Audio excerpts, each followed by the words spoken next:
Grabe naman si ate. Umuwi ng Pilipinas. Tapos, dumiretso sa Sogo. Ay, nako. Inuna ang BF bago ang Jasawa. O, diba? Hindi dumiretso sa pamilya. Dumaan muna sa Sogo. Tapos, ang bilis ng karma. Nawala agad ang kanyang pera. Buti na lang itong jowa niya. May konsensya. Iniwanan pa ng konting halaga.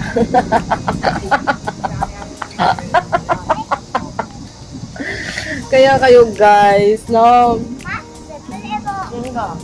Wag basta-basta na lang makipag-meet na hindi mo muna talaga siyang makilala ng masinsinan. Huwag masyadong magpapadala sa bugso ng damdamin at ang inyong kabuglian.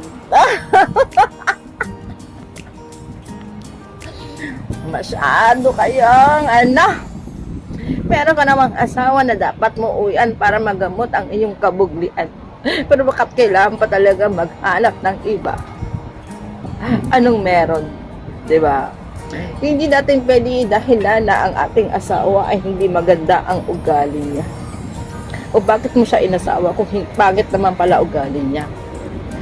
No, ay isang pagkakamali ay hindi pwedeng takpan ng isang pagkakamali.